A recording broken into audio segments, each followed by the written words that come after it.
Hello everyone, जय जगन्नाथ समस्त को। तो चाहूँ चाहूँ समय पाखे आसी ओटीटी 2025 पेपर 1 सकाल बेला आज अच्छी 17 December and paper 2 second half अच्छी। आशा करूँ आपने जानते जे पेपर 2 टाइमिंग चेंज है, जो 2टा ରୁ 4:30 था टाइमिंग चेंज है 1:30 ରୁ 4टा हो जाए।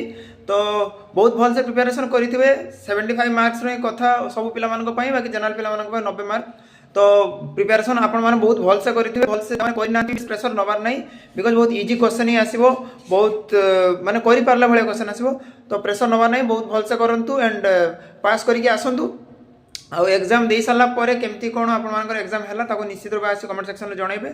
एंड मत इंस्टाग्राम आप मेसेज करेंगे, मेसेज कर मतलब क्वेश्चन पठेले मुझे हिसाब से क्वेश्चन डिस्कसन मो चैनल माध्यम करदेवी। ठीक अच्छे, आग को जेटी भी आसबार अच्छी एंड ओएसटी एग्जाम भी अच्छी।